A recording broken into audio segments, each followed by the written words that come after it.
Well, hi folks, welcome to the channel. Just a short video now answering a fairly common question we've been posed in recent times. Yes, how is Harley getting on with his driving lessons, the whole saga of learning to drive in 2025? Well, quite a few people have asked this at shows and also in the comments in previous videos, and for fairly obvious reasons we haven't really focused too much on the driving lesson process, just to keep the pressure off a little bit and indeed talk of tests and all that kind of thing, because there's enough on your mind without thinking about all the people watching the videos, etc, etc. But I think now is probably a good time to give you a bit of an update on where things are at. Regulars to the channel will know that he started driving officially, at any rate, back in April of this year. He has actually driven cars around here for many years. In fact, I think the first thing that he drove here was the grey Fergie tractor when he was 9, and we've got some video clips of him driving that around on the drive, and since then he's driven pretty much everything here to a greater or lesser extent.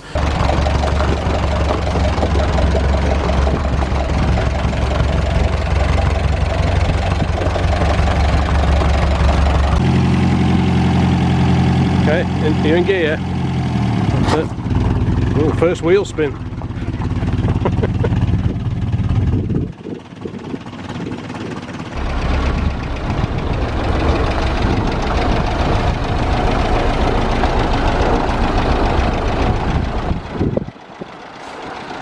Okay, that'll do it.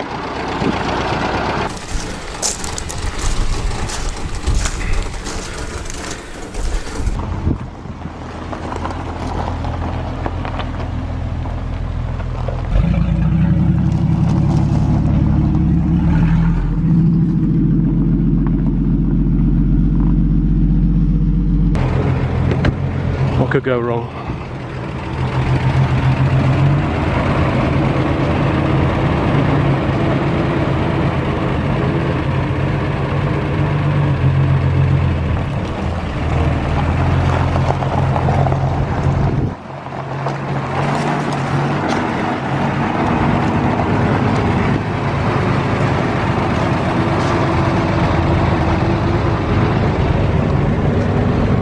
We'll just go a short way back, but not too far.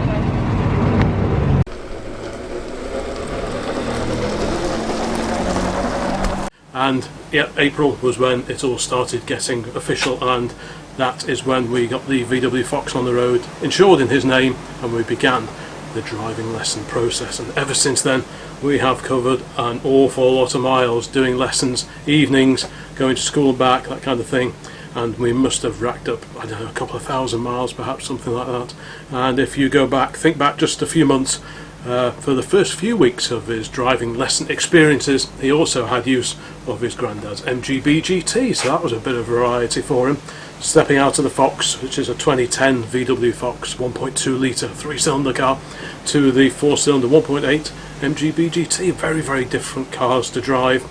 And yeah, that all adds to his experience. But after that, after those first few weeks, when he was insured on the MGB, for the last 3 months or so, we have focused solely on the VW Fox, because the idea was that he would take his test in the VW Fox. So we wanted to get him really familiar with driving it on open roads, in suburban situations, parking, parallel parking, roundabouts, 3-point turns, all the kind of things that could pop up in the test. And that's what we really wanted to hone in on, getting really good and sharp at that at the wheel of the VW Fox, and that is what we have been doing ever since April.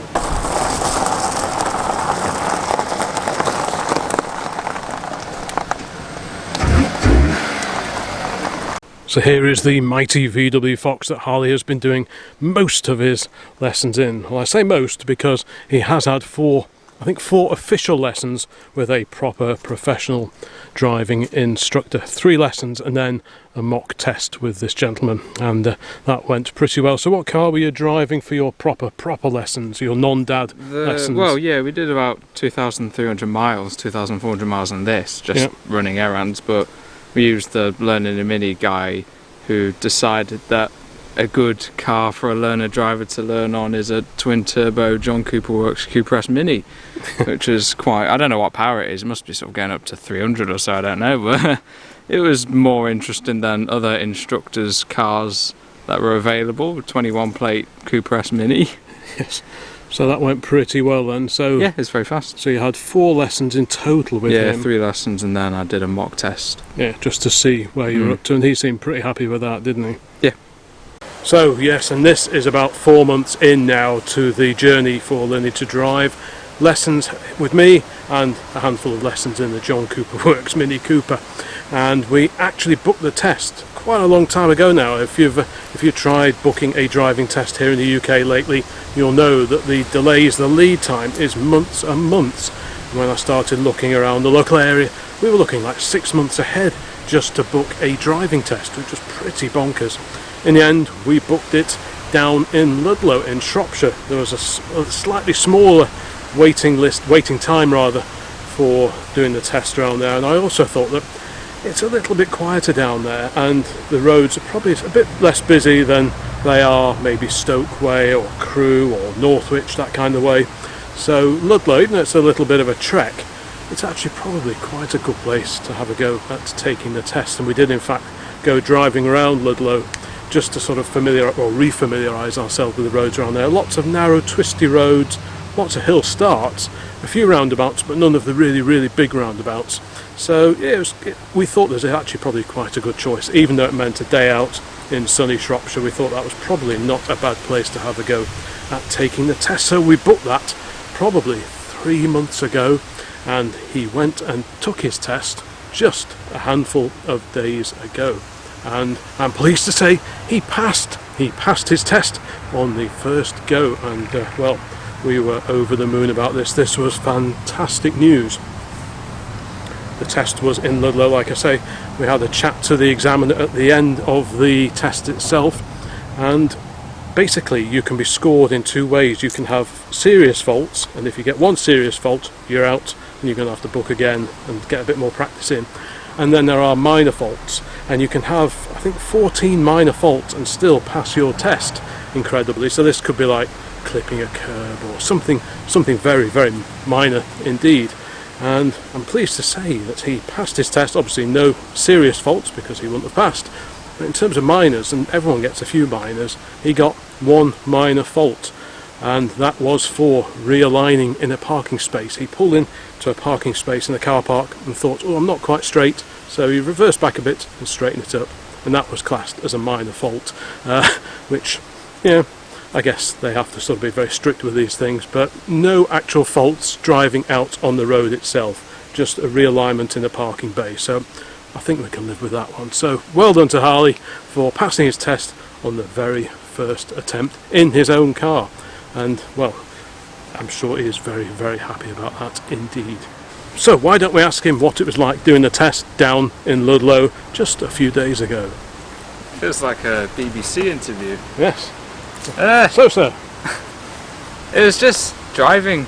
Yeah. I know a lot of people are like sort of get very nervous about. A lot of people get like very nervous about driving tests and stuff, but I mean, I've done 2,300 in 3 different cars already, and the test was easy for me. I was just driving. There's loads of hill starts.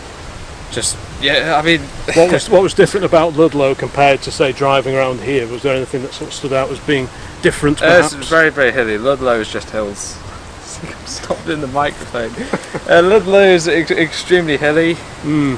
But the thing is, if we did it in, a lot of my mates do it in Crewe, and that's like a very busy or like single track because of cars parked, and there's a lot of other people in Crewe, so there's a lot of liabilities to go wrong. And Ludlow was, I mean, I drove there and back, so I know how far it was, but it was a little way. But if I passed it, then I did fine. And as I said, most people get a few minors in their test, and to only get 1 minor for really, like most minors are like not checking your mirror at a roundabout, which could mean that you've just taken out a cyclist or something. But this minor was literally just, I was actually in the bay already straight, but I thought, oh no, I'll just get a little bit straighter.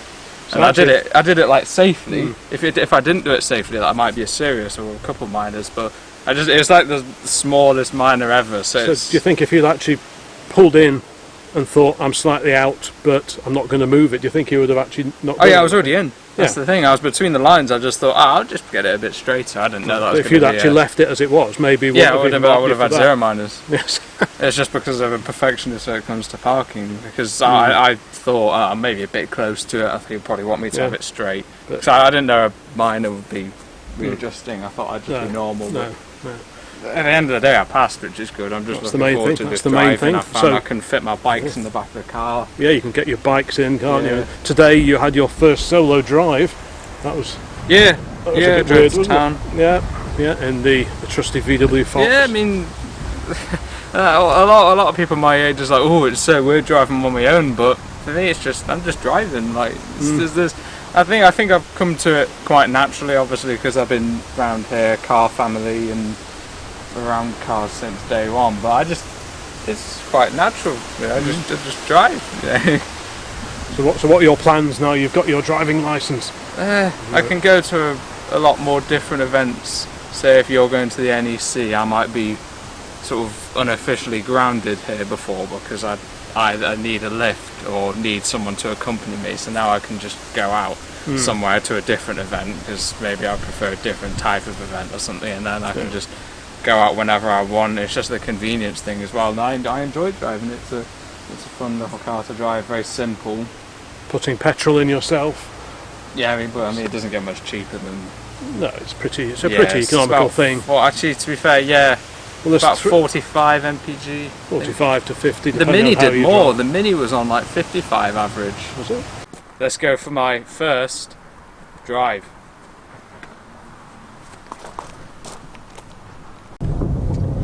Legit at last. I haven't had the camera this close to my face before. No, last time I filmed you, I think we were in the MGB, I think.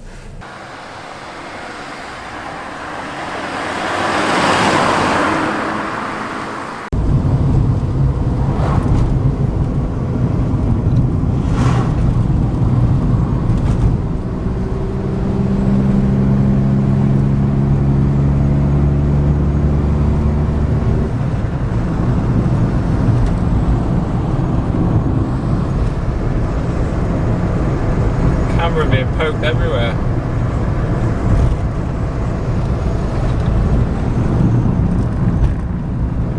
I love doing rev matches in this car. Love what? Love doing rev matches.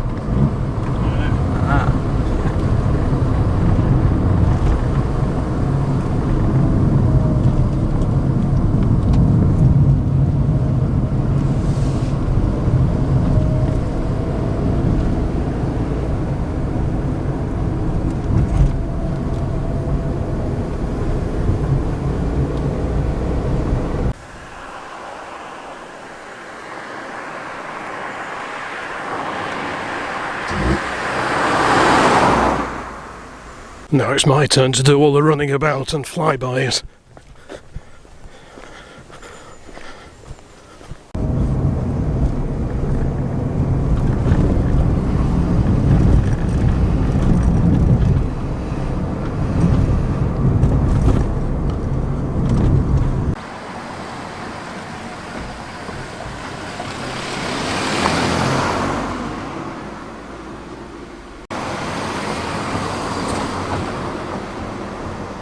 So thank you so much for watching this short video, and a big thanks also, I'd like to thank everyone who's shown interest and asked about how Harley has been progressing with his driving lessons, and indeed when his test was taking place. It's all done and dusted, and now comes the business of consistently practicing driving and keeping up the good standards that he's set for himself. I am stood with the car that I took my test in way back in the late 1980s, December 1987. Will Harley still have his VW Fox in 30 odd years time? Well, who knows, but anyway, for now he is legal and on the road in his little VW. So thanks again, many more videos along very, very soon, and well, bye for now.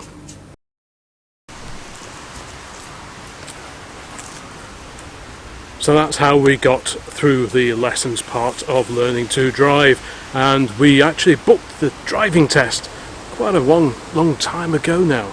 I'll do that again. Oh, well, you just come in here, and I'll just sort of throw to you, and you can talk, look at the camera.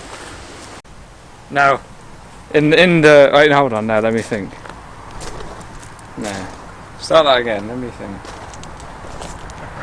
Just turn it off and delete it. Oh.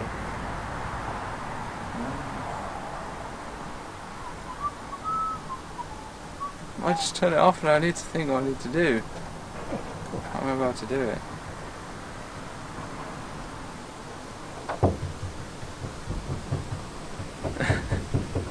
Nah, I can't think. You're making me go brain dead.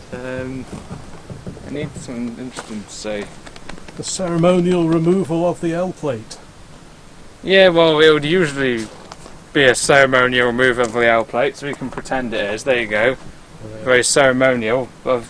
Don't tell anyone I've already been driving today with no L plates on, because that's the magic of TV and YouTube. Let's go for my first drive.